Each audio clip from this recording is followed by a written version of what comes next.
আসসালামু আলাইকুম। আপনারা সবাই কেমন আছেন? আশা করি অনেক ভালো আছেন। নতুন একটি ভিডিওতে আপনাদের সবাইকে স্বাগত জানাচ্ছি। তো আপনাদের সবাইকে এর আগে ভিডিওতে শেয়ার করছিলাম যে এইখানে 10 জন মানুষ ঘুমাইছি, 6 জন মানুষ ঘুমাইছি। আজকে দেখেন একজনও নাই। আজকে যারা যারা ছিল সবাই চলে গেছে যার যার বাসায়। তো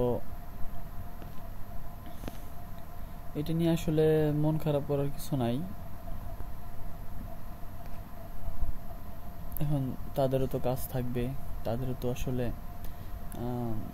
পড়াশোনা আছে, বাড়িতে যেতে হবে। তো যখন যে সময়টা আসছিল ওই সময়টাতে আপনার নূরজাহানের বিয়ে ছিল, রাজীব ভাইয়ের বিয়ে ছিল, ইভেন নবীনেরও বিয়ে ছিল। তখন এই যে বিছানাগুলো দেখছেন, এই যে এইখানে আর এই জায়গায় টোটালি আমরা মানে 8 জন 10 জন ঘুমাইছিলাম। তাও রাতের দিকে। সকালে তো যেভাবে পারছে সে সেভাবে ঘুমাইছে। আর এখন আপাতত দেখেন কেউ নাই।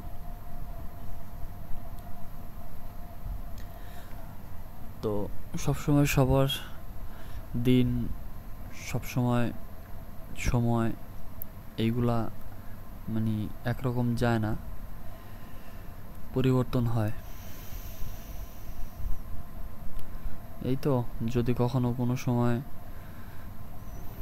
মানে এরকমটা পড়ে বা বাড়িতে বিয়ে হয়, তাহলে যারাই আসুক এদের নিয়ে কখনো কোনো দিনও নিন্দা করবেন না।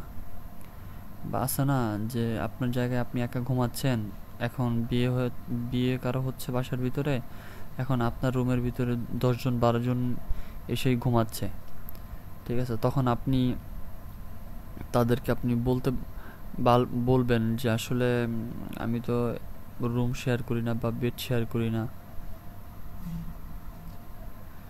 ঠিক আছে? তো এগুলা বললে দেখা যাচ্ছে তখন তারা কষ্ট পাবে, তখন তারা মানে এমনভাবে রাগ করবে যে ভাবার বাইরে।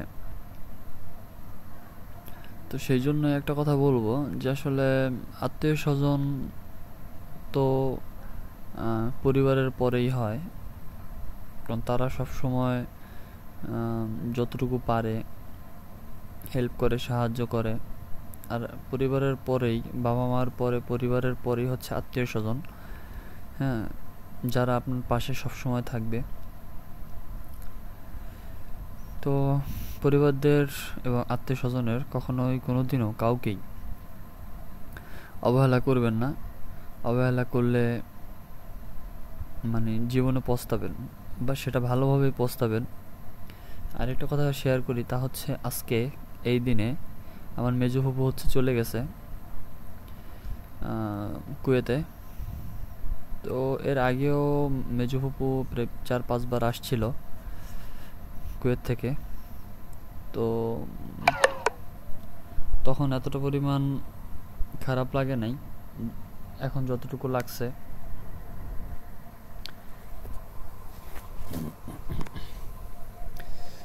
কারণ দিন তো আর সবসময় একরকম থাকে না, বা দিন এক সময় মানে একভাবে যায়ও না। তো চিন্তা ভাবনা আসলে সবসময় করা উচিত ভালো। তো মেজু আজকে চলে গেছে, মনটা খুবই খারাপ, তাই আপনাদের মাঝে শেয়ার করলাম ভিডিওটা। আর মেজু ফুফুকে দিয়ে আসতে গেছে হচ্ছে রাজীব ভাইয়া, গেছে সজীব ভাইয়া, গেছে নবীন, গেছে আব্বা, হ্যাঁ, এরাই গেছে ঢাকাতে। আমারও যাওয়ার কথা ছিল, আমি যাই নাই, কারণ বাড়ি আমার খালি থাকবে, সেই জন্য।